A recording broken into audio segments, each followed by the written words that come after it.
First, trigger warning. This presentation contains information, written, spoken, or visual, that may be triggering or re-traumatizing to attendees. At last year's IHTSJ conference, Ina Lucia Mariaca Pacheco, while presenting statistics on male survivors of sex trafficking, shared statistics summarized in this graph. In this graph, you can see that compared to all trafficking survivors, when you pull out the data on only male survivors, the graph dramatically shifts, especially in this area, prepubescent boys. So much focus in anti-trafficking efforts seems to focus on teenage girls who enter into forced prostitution and helping them out of the lifestyle, which, much needed and appreciated, completely overlooks this startling statistic representing an entirely overlooked population. In a podcast interview earlier this year, Sean Wheeler, anti-trafficking advocate, survivor of sex trafficking, and founder of Starfish Ministries in Colorado, serving underage male sex trafficking survivors, stated, "I've worked with enough people in law enforcement, too, who tell me that the vast majority of child porn produced in the United States involves, when it's preteens, white American-born males more than any other subject." My name is Mike Chapman. I am a recovery life coach, brain spotting provider, podcast host, lived experienced expert, consultant, and researcher. These statistics jumped out at me specifically because they represent me, especially the first bar. This represents my own story. My own father sexually abused me from the time I was an infant until age 5. He then trafficked me for sex with other men until age 8. This was in the 1970s in the state of Oregon, where I grew up. I now know this has happened to white middle-class boys like me all over the US and in the UK, Australia, and other countries for decades, and it's still happening today. When it is being led by a family member, this is often called familial sex trafficking. But I prefer the more descriptive term, family-controlled sex trafficking. The family member is controlling sexual access to their own relative in exchange for something of value. How does this happen? For me, it turns out my mother never wanted children. She had had a bad experience with her own mother and did not want to be responsible for other children. My father insisted, so they had 3 children, 2 girls and a boy. I was the youngest. Unknown to my mother, he was a pedophile. Basically, the only reason I was conceived was to service his needs. Once we got old enough where he lost interest, he left us. My parents separated, then divorced when I was 8. I had no father figure and a lot of mess. My mother was now a single mother with 3 kids she originally never wanted. I tried to be the good kid, making things easier on my mom. Inside, I was a mess, but I didn't understand why. Blocking out the abuse, I didn't understand why I had a hard time making friends, a hard time trusting, especially guys. As I got older, my mom remarried, a guy who also didn't want children. More rejection. As I became a teenager, I had all kinds of conflicting feelings inside. As my teen hormones emerged, feelings were clouded by the repressed memories of the hundreds of sex acts I had endured as a child.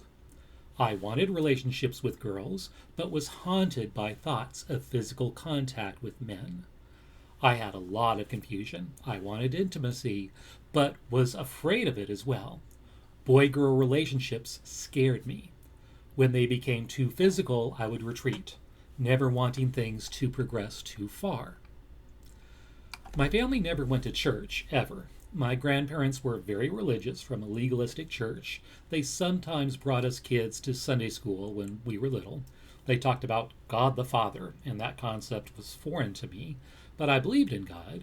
As I entered high school, I got involved in a church youth group, and I felt love and belonging. I wanted more. The pastor would give altar calls. I would listen, but I wasn't ready. I just didn't understand. The summer before my senior year, I attended their summer youth retreat. The speaker talked about the pain and suffering Jesus went through on the cross. He did that for each of us, even for me. Subconsciously, I could really relate to the pain and suffering. That touched my heart, and I accepted Jesus as my Lord and Savior and was soon baptized.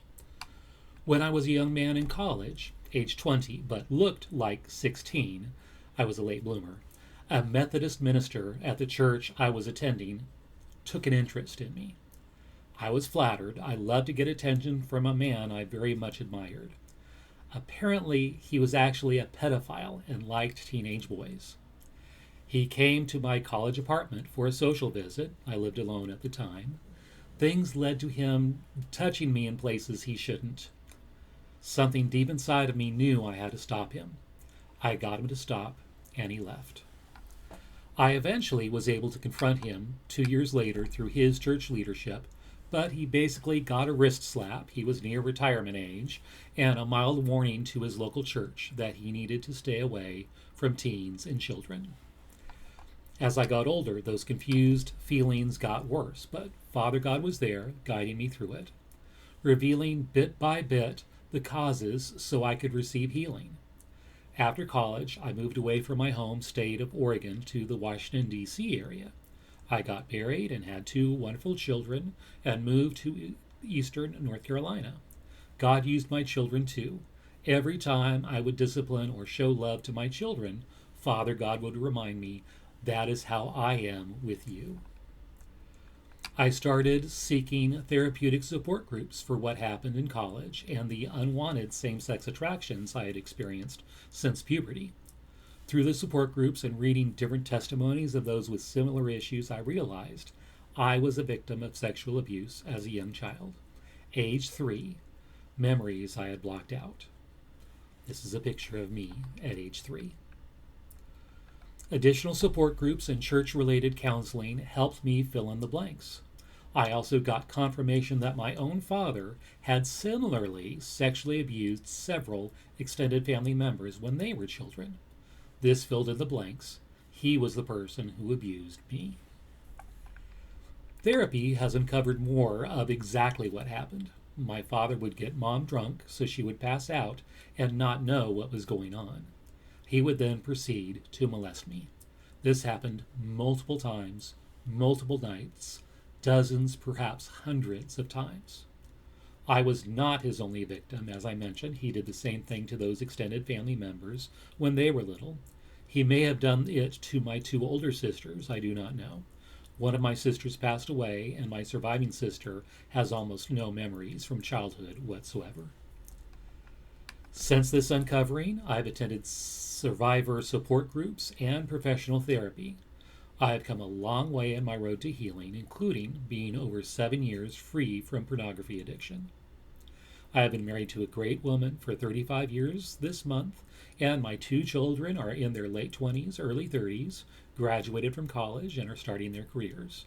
They all know my story and are all very supportive. I tried to bring up the abuse to my mother, but she seemed pretty clueless. She knew about the abuse by my father towards his extended family members, but said she could never quite wrap her head around it. I decided to not push the issue. Also, both she and my father were heavy drinkers at the time. I assumed she absolutely had no idea what was happening. She then passed away 10 years ago before I could bring up the subject again. I originally started what I called heavy recovery in 2019 after watching HBO's Leaving Neverland documentary and the Oprah special that followed. Yes, it triggered many things inside me, and I could feel God telling me it was time to work through more of my issues again. Through the documentary, I learned about an online support group, malesurvivor.org, for male sex abuse survivors, full of men, including many Christians, who were similarly abused. This helped me realize I was not alone. In fact, according to the Centers for Disease Control, for females, 1 in 4 will be sexually abused or assaulted by the age of 18 in the U.S. I assumed the figures for males were much less, like 1 in 1,000 or 1 in 100, It is actually 1 in 6 males will be sexually abused or assaulted by the age of 18 in the U.S. I was certainly not alone. Meeting all of these men online who had similar experiences helped me realize I was not crazy from all the varied symptoms I had as a result of the abuse. Many of these men had similar symptoms. Around this same time, I was also invited to a Celebrate Recovery meeting in a nearby town. CR is an international faith-based 12-step group. Also around this same time, I started attending therapy with a Christian therapist, working on the childhood traumas I experienced. God was using all three places in tandem to help my healing process. The online support group informed me that I most likely suffered from post-traumatic stress disorder, PTSD, like most of them. After reading up on the symptoms, I felt like it was describing my entire personality. This was a bit unnerving because if all that defined me was a set of symptoms, if I found healing, what would be left? My Christian therapist helped me find a therapist trained in PTSD. We hope to find a Christian PTSD therapist. Apparently, there are none in my area. We settled on a non-Christian PTSD therapist, and I had concerns about a non-Christian therapist, and I spoke to my pastor about it, and he prayed for me and offered me this scripture, Isaiah 52:12. You will not leave in a hurry, running for your lives, for the Lord will go ahead of you. Yes, the God of Israel will protect you from behind. This helped encourage me that God would be with me, guiding me through the therapy process, even with secular therapy. So I started going to the PTSD therapist. I shared my story. I received a formal diagnosis of PTSD with dissociative symptoms. He's like a PTSD endoscopic surgeon, knowing exactly where to guide his tools to reach the parts that need to be addressed without leaving my guts spilled all out. And I'm able to go back to work within an hour after my sessions and function pretty well the rest of the day. Again, like my pastor advised me, I let God guide me throughout these therapeutic practices. A lot of it seemed like weird mumbo-jumbo stuff, but it worked. Instead of the traditional eye movement, desensitization, reprocessing, or EMDR that's quite common, he felt more appropriate therapies for my case would be a combination of comprehensive resource model, which was developed from brain spotting therapy, Huna, which is based on traditional Hawaiian spiritual healing practices, and several other therapies. My therapist encouraged me to let those abused parts of me tell their story. Since the child at that age is pre-verbal, you can encourage them to tell their story in ways other than speaking, including just giving them a keyboard. He told me that he has had patients grab their cell phones in his office and start frantically texting, telling their story. I did that at home. I reached out to the 3-year-old me. I gave him my computer keyboard and encouraged him to share. This poem simply poured out without any editing. And no, I'm not known for writing poetry. And again, trigger warning, this poem is both graphic and descriptive of the abuse I experienced, but I have avoided vulgar language. Me at age 3. Heavy weight on me. Hard to breathe. Why is he doing this? I don't understand. I'm so scared. I don't want this. Betrayed. I thought he loved me. Why is he doing this to me? Why is he causing so much pain? I don't understand it. The stuff I drank makes me feel weird, like I don't really understand what is happening. But I still remember. I can still feel everything. Why does he keep doing this, night after night like the boogeyman? But he is real. So much pressure on my head, rhythmic up and down against the mattress. Sometimes I hit my head on the headboard. It hurts. I like to leave toys on the floor. Maybe this will stop him. Give me some warning. He gets mad, swears. It doesn't stop him. I'm powerless. I'm so alone. If I had a little brother, I wouldn't be alone. Maybe then it would stop. Maybe. I am so weak. He is so big. I can't fight back. I have to give in. I hope it ends soon. Maybe he won't come back. Next time. Maybe. I can't breathe. I have to try to breathe through my nose. So hard. I try to catch breaths when I can. He is done. I cough up, hard, slimy, gross. The smell, the taste. He wipes me down, removes the evidence. I cry myself back to sleep, exhausted, but I can finally breathe.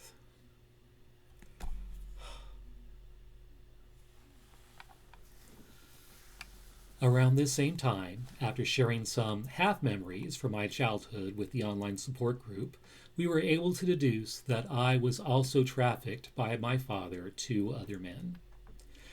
This is the memory I shared of when I was 8 years old. I always thought it was a weird event, and it was as if something was telling me that this was important and to always remember it. My father woke me up in the middle of the night. "We're going camping. Help me drag your mattress into the back of the station wagon." Half asleep, I complied. Camping trip, I thought. Dad never mentioned a camping trip. We never go camping. We dragged the mattress into the back of the station wagon, along with pillows, sheets, and blankets. We would drive what would normally be a 4-hour drive to the south from our home in Portland. However, this was 1973. There was an energy crisis and a gas shortage. Lines were horrendously long and supplies were limited and sometimes rationed. That 4-hour drive definitely would require at least one fill-up for a gas-guzzling station wagon.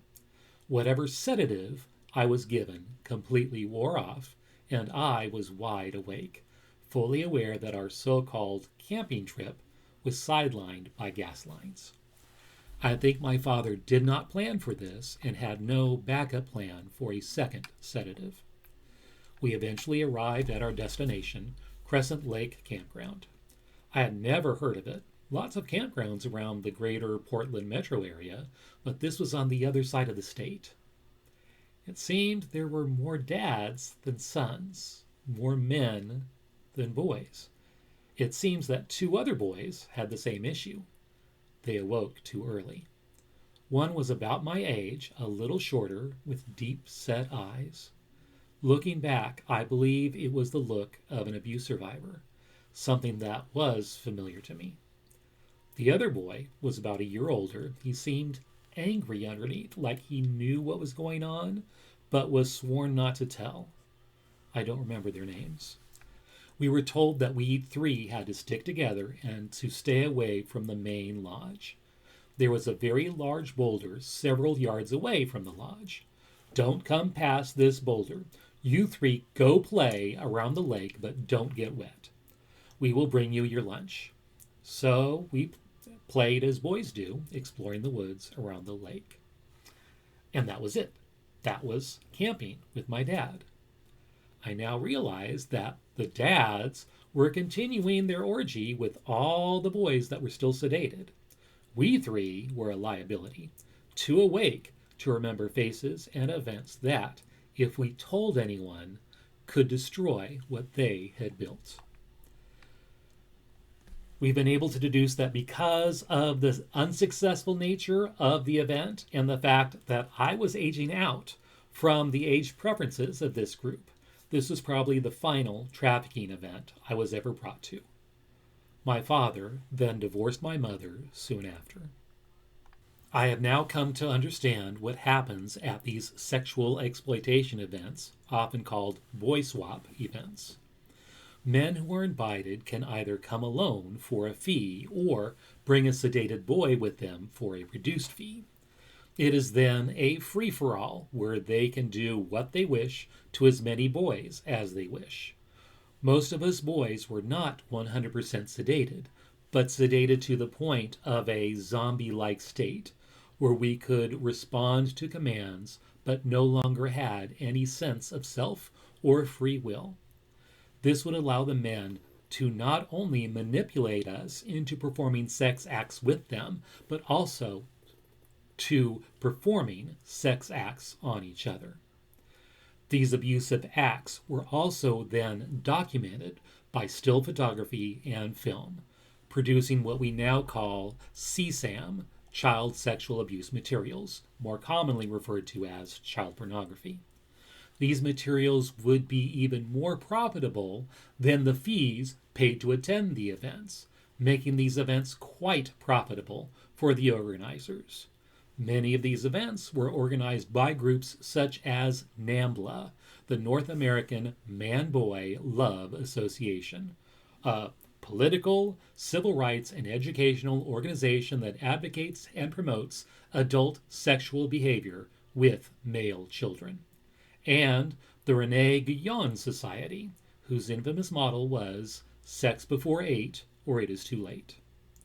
Such groups and events often have ties to organized crime, as they are behind most all types of pornography being produced in this country. Decades before the internet, child pornography magazines could be easily found at adult bookstores across the country.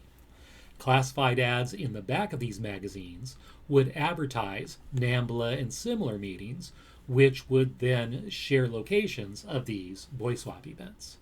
Thus, the cycle of fresh images and film to satisfy the lusts of their consumers could continue. Through therapy, I received confirmation of the trafficking. We were also able to deduce that it began around age 5 and continued until that final event when I was 8.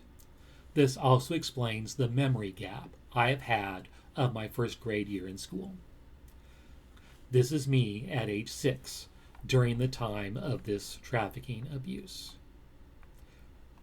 This is the face of trafficking. This was me in the first grade. I was pretty much a zombie. You can see the vacant, pain-filled look in my eyes. I have virtually no memories of this time. When I look at my first grade class group photo, I recognize my classmates from kindergarten the previous year, but I do not recognize the teacher at all. Not her face, not her name. It was as if I was never there. I now know this is part of the dissociation.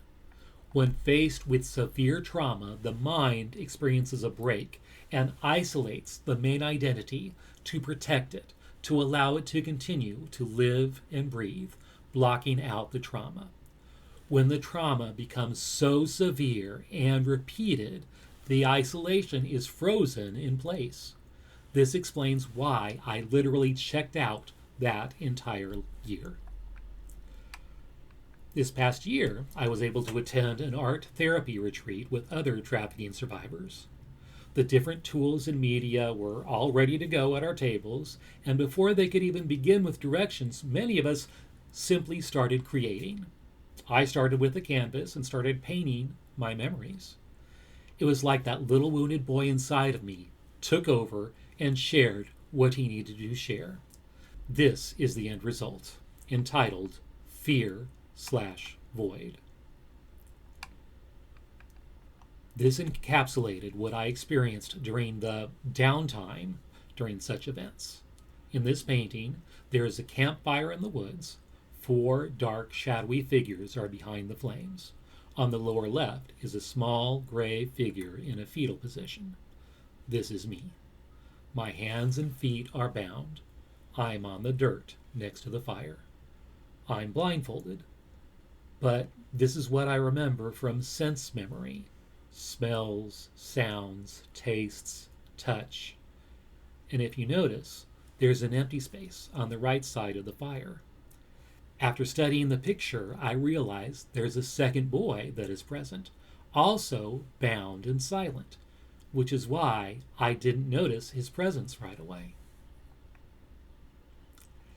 In this next poem, I asked that first grade self to share from his heart about his experience.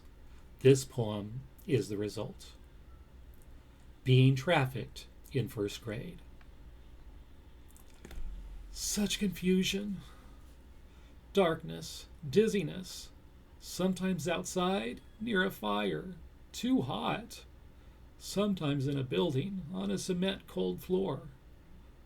Tied up, can't move. I want to leave, but I can't. I want to wake up from this nightmare. I can't. Feeling nauseous, like I had the flu. I'm scared and alone, but not alone. Lots of men. Men who do things, new things, things that are bad, that are wrong. Messy, slimy, dirty, evil. Hands are tied. I can't wipe off the filth. They go all night. Will this ever end? Half awake, half asleep, like a zombie, but I feel everything. When they are done, they clean me off. I can still smell the bleach. The shower nozzle is too strong. The water hurts. The bleach soap hurts worse. I can feel it on all my cuts and scrapes. It burns. They put our clothes back on so we can go home. Good as new. Lies. We just went camping. Cuts and scrapes are part of the fun. More lies. We are going again in a couple of weeks. He had a really good time. He wants to go back again. It is good for him. Why do you always get to go camping? Why doesn't he take us girls too? Huh? What camping trip? We must protect the boy. We have to hide this secret. It will break him. He would die. We will lock up this secret. Then he can breathe, and we will all survive. Why can't I remember first grade? I remember kindergarten. My teacher was really nice. I can zip and tie. I remember second grade. We had a pancake meal together. That was my last week before moving.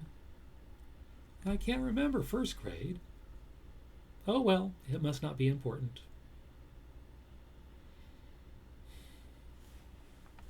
After unlocking these truths, the floodgates opened from my repressed memories. This is when the trauma flashbacks began. My brain began to process every traumatic sexual encounter I had experienced at these boy swap events. Every position, every sensation. I could not stop the flashbacks once they began. My only choice was to ride the wave until they were over. Sometimes one, sometimes up to a dozen per night. It was as if I was there, re-experiencing the trauma. It was horrifying.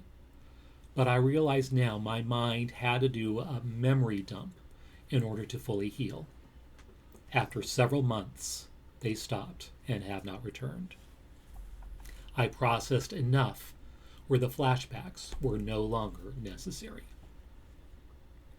Another main symptom I had from the trauma was hypervigilance, commonly found with complex PTSD.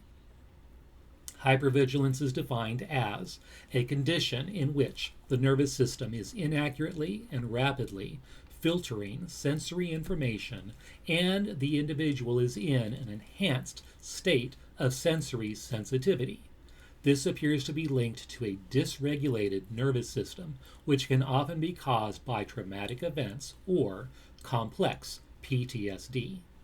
In hypervigilance, there is a perpetual scanning of the environment to search for sights, sounds, people, behaviors, smells, or anything else that is reminiscent of activity, threat, or trauma. The individual is placed on high alert in order to be certain danger is not near.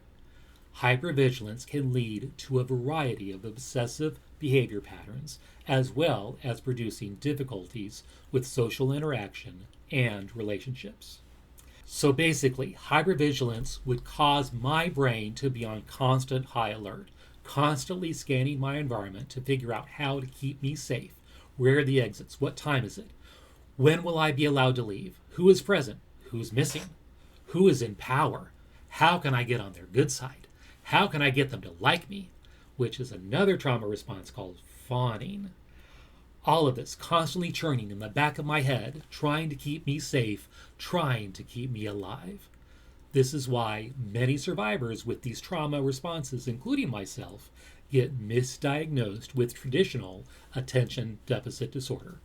Yes, hypervigilance can cause a lack of attention to the task at hand, but this is due to a large chunk of the brain trying to keep the trauma survivor alive and safe, even when no threat exists. While continuing my healing journey, around the same time, the 12-step leader taught on surrendering the pain from our hurts. I went ahead and received a surrender chip for this, even though I had no idea what that looked like or how to do it. That next week, I met with my PTSD therapist, and we did just that.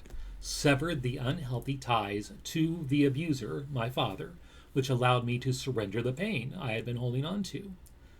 I envisioned dozens of fiber strands coming out of my chest, continuing to connect me to him. I then envisioned a large pair of garden shears where I could sever all those ties, so I was no longer bound to him nor the severe multiple traumas he caused. Afterwards, I felt extreme calm, more than I ever had felt my entire life. I realized that my own hypervigilance had been healed. I had suffered from hypervigilance since childhood, and now it was gone. Similarly, between CR, my therapist, and my support group, I have been able to deal with issues of food addiction, body shame, and fear of getting healthy. I have also learned to overcome the feelings of guilt and shame, feeling I was dirty and unlovable, unworthy of love because of the abuse. Later that same year, my story got updated. With my PTSD therapy, we uncovered even earlier trauma by my father. Seems it actually started when I was an infant, only a few months old. This is me around that time. In fall of 2020, I started attending an online recovery program for Christian men dealing with pornography addiction called Husband Material. Even though I had already been free from porn for over 2 years by that time, it was like I was a dry drunk, where I still had a lot of the behaviors on the inside and still needed deeper healing.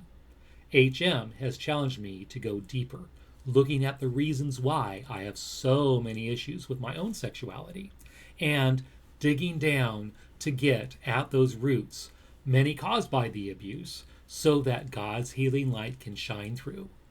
For the past 4 years, I have been in leadership there, helping other men on their healing journeys as a recovery life coach. Unwanted same-sex attraction is still an issue, but less now. I have always had a fear and distrust of men as a result of my abuse. My healing journey has helped with that a lot. I have learned about the concept of imprinted arousal patterns. Dr. Douglas Carpenter, in his book, Secret Shame, A Survivor's Guide to Understanding Male Sexual Abuse and Male Sexual Development, summarizes this concept. When a person is introduced to sexual information or experience, the information is written on the pages of the mind. Our body responds to the sexual information, coupled with sexually pleasurable sensations and associated emotional reactions, causing the memory and recognition of the events to be even more strongly stamped into the brain. The template leads to the development of preferences and functions as a roadmap for what the individual finds to be erotic. The formation of these mental templates happens so automatically on covert and overt levels that an individual does not even realize what is occurring. The process naturally transpires.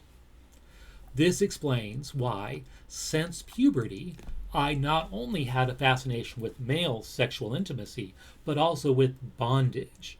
And once I became addicted to online pornography, that informed my decisions there as well, searching for BDSM scenes that mirrored or rewrote those trafficking abuses, even though I was still repressing the memories of being trafficked. As I continued to heal, the wounds have become raw and more on the surface. I was much more sensitive to external triggers. I had a colonoscopy scheduled and thought I might be triggered, but did not mention my PTSD to any of the clinicians. During all of the setup, I was actually fine until a technician tried to install the nasal cannula to ensure oxygen during the procedure. Due to my mustache, he had a hard time getting it to place correctly in my nostrils, and he kept tickling my mustache against my nose. This was horribly triggering due to male groins in my face during many of the abuses. I'm very sensitive to the feeling of hair in my face. I was frozen, wanting it to stop, but unable to communicate that. I eventually just grabbed the nasal cannula from him and installed it myself. A few months later, I went to a dentist appointment. I was originally only there to replace a missing crown. I got to the point where my mouth was filling up with saliva and I needed to swallow, but I could not communicate that effectively. They soon discovered a missing filling. I was fine with doing it on the same day and didn't think much about it. However, the experience was 10 times worse than the first part. By that time, I was so triggered, my default mentality kicked in. I was not able to communicate, just like during the abuse. I convinced myself that the only way to stay safe, to stay alive, was to be absolutely quiet until they were finished with me. I had to continually remind myself to breathe through my nose as hard as I could, though it was difficult. My mouth and throat closes off and I'm not able to swallow, so the saliva just piles up in my mouth, making the choking sensation worse.